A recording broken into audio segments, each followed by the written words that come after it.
I wanted to share this excerpt, this charcoal demo that Scott did years ago. I'm guessing it was around 2010.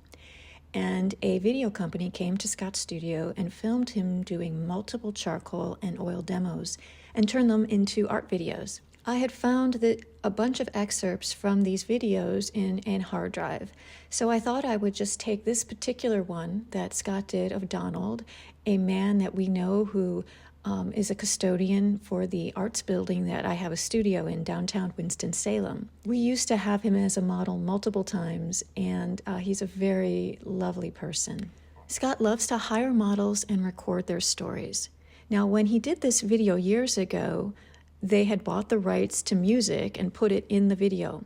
I hope you can enjoy this without the original music and just some music I got off YouTube. That's free, and I sped up some of the video. You will be able to read some of the words directly from Donald about his story. I hope you enjoy.